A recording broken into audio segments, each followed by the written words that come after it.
Dumb decks. Hey, what's up nerds? Hardleg Joe here, welcoming you once again to Dumb Decks, the show where I look at Yu-Gi-Oh! Builds that are unique and interesting, but not necessarily good. Today we're looking at Numbirds, a list that takes everyone's favorite rogue deck, Bird Up, and combines it with everyone's least favorite rogue deck, Numerons. Together, these form a crazy bundle of cards that somehow work together to ruin your opponent's day. All in all, we're playing 4 different archetypes in this build, which actually have very minimal synergy between them. The idea is not that they work well together, but just that they're so small and so powerful that if one of them gets blocked or negated, you could just pivot to the other one. Since that's the case, I think the best way to explain this deck is to just go over its 4 engines one by one and explain what they all do. Now, I created this mess as part of a Patreon request from Muntry, who wanted me to see if I could put an interesting twist on Numeron. So let's start there. If you're unfamiliar with Numerons, they're a tiny engine centered around this spell card, Numeron Calling, which says if you control a Numeron network and no monsters, you can summon 4 Numeron Gate Ixie monsters from your extra deck, but banish them during the end phase, and also, you can only summon 1 more time this turn. The other 2 main deck cards that go along with this are the Numeron Network I mentioned, which is a field spell that lets you activate Numeron Calling from the deck, and Numeron Wall, a monster that you can discard to search Numeron Network. So basically, it's a spell that cheats out 4 Ixies, a card that searches it, and a card that searches the searcher. As for those Numeron Gate Ixies we're summoning, while they all have different names, their effects and stats are exactly the same. They all have 1,000 attack, cannot be destroyed by battle, and after they battle a monster, they can detach a material to double the attack of all Numerons until the end of the turn. Now, the field spell, in addition to letting you use Numeron Calling from the deck, says that these don't have to detach in order to use their effects. Which means that just on their own, they can usually OTK, so long as your opponent has 2 or more monsters in attack position, or 1 monster with 2,000 or more attack.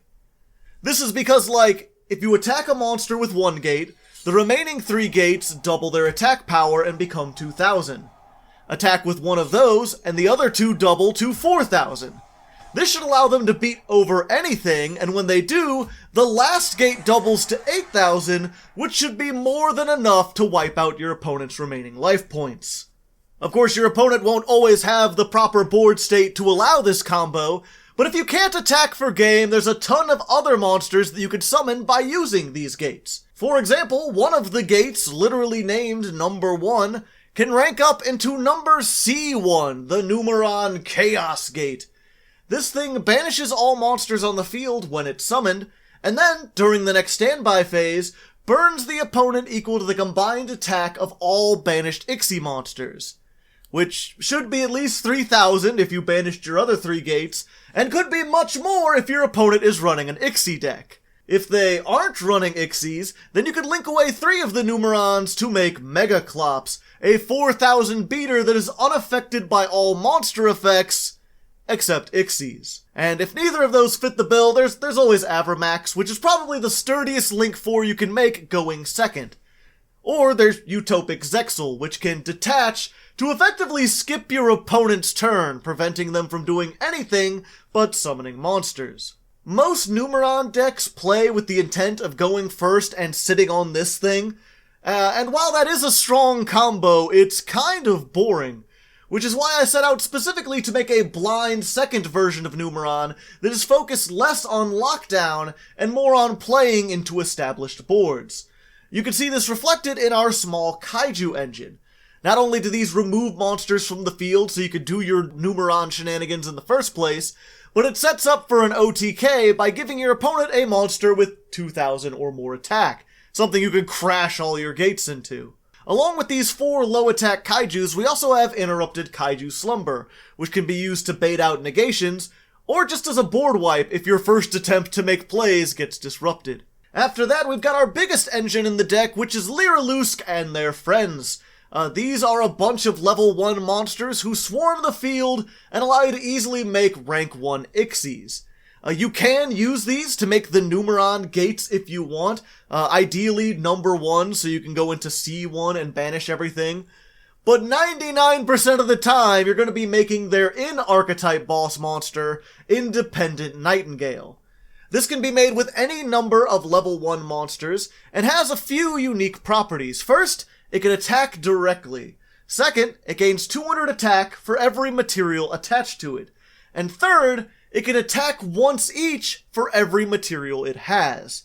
So, if you somehow manage to get 5 level 1 monsters on board, this thing will have 1,000 attack, and will be able to attack directly 5 times. Not enough to win, obviously, unless you get Stoic Challenge. This is a cheesy as fuck equip card that can only be equipped to an Ixie monster. It gives the target 600 attack for every material under it, lets it do double battle damage when it attacks monsters, but prevents you from activating that monster's effects, and sends the monster to the graveyard at the end of your opponent's turn. Because most of Nightingale's effects are continuous though, this doesn't really hamper it. If you can equip this to a Nightingale with 4 materials, it'll have 3,200 attack, and will be able to attack directly 4 times, leading to a very easy OTK. And even if you can't get 4 materials on it, even getting 2 or 3 will still put on a ton of damage, especially if your opponent has a monster that you can battle to double that damage. And of course the downside to losing your monster eventually doesn't matter, because after this thing attacks, you can always just rank it up into Zeus. That's actually the main benefit of running the Lyrilusc package. Any 2 monsters make Nightingale. Nightingale can always attack directly, allowing you to summon Zeus in main phase 2 and wipe your opponent's board. This is also why we play the 1 Downerd Magician. This is a card like Zeus that you can summon on top of an Ixie in main phase 2.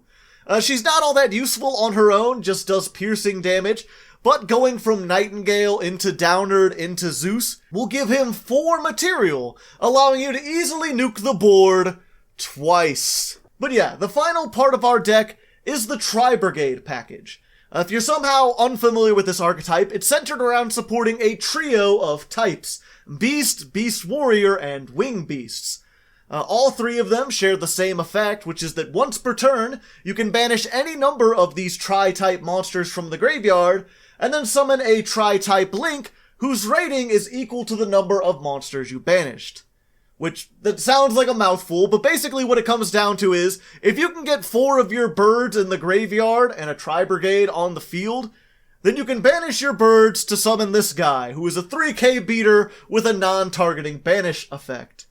Our engine is rather small, but it's pretty efficient. Fractal can discard himself to send a Tri-Brigade to the graveyard, Nerval searches a Tri-Brigade when it hits the graveyard, and Kaijus can summon itself by discarding a monster. So discard horse, send bird, bird searches bat, summon bat, use effect to summon furry with a grenade launcher. It's a simple 1-card combo that you can pull off if your bird combo gets negated, giving you a backup for your backup. And that's pretty much the deck. 4 archetypes, 2 ways to OTK, 3 ways to wipe the board, and a lot of confusion for your opponent who's trying to decide what the hell you're playing. Now that you know kind of how it works, let's see it in action. Now in this duel I'm up against Spriggan Dogmatica, which is a very tricksy deck. His opening field doesn't look like much, but it represents a monster negate and an attack negate, which together prevents us from doing the Numeron OTK. He's got Ixie monsters, so Megaclops isn't an option, and this particular monster can banish itself for a turn, which means I won't be able to nuke it with the Chaos Numeron gate. So with no other options, I go for Avramax, which is at least kind of difficult for him to get rid of. After a lot of shenanigans on his part that I don't understand, he does manage to remove it from the field, but it shuffles back his boss monster in the process, which lets us live until next turn. It's here that all the birds and level 1s come into play, allowing us to make 2 assembled Nightingales, one of which gets the Stoic Challenge, allowing me to hit for 7,400 total. In main phase 2, we get our Zeus, but we don't use its effect yet because of our other Nightingale. I didn't mention it before, but she actually does have an activated effect. She can detach during either player's turn to make all Lyriluscs indestructible, and you take no battle damage this turn. This Wabaku effect can actually be really useful for buying you a turn, especially when your opponent misreads it. In this case, my opponent mistakenly thinks that I only take no damage while I have a Lyrilusc on the field, so he uses everything at his disposal to make Nightmare Unicorn, assuming he'll be able to shuffle Nightingale away and attack for game, giving me just the draw I need. I only have 3 birds in the graveyard, so I summon Nerval, use it to make Link Karibo, and then search a Fractal. This I can discard to summon Keres, who proceeds to banish everything for my Tri-Brigade Link, who banishes his Unicorn and allows me to just barely get in lethal.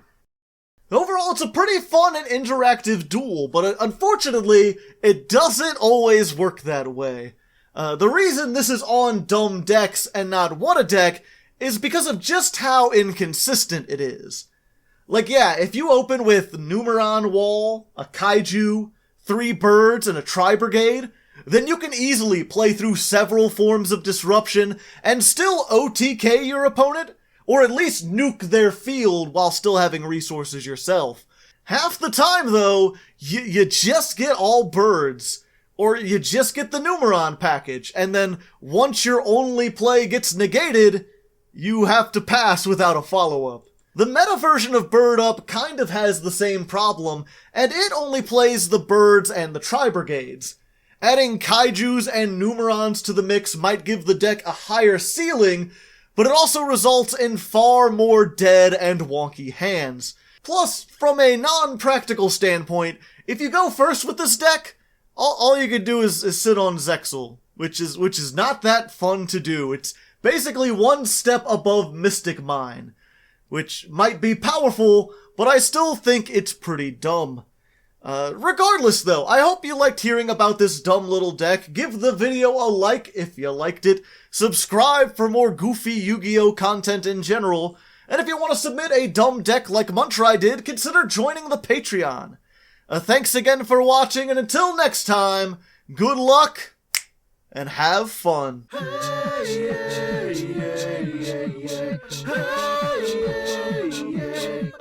said, hey, what's going on?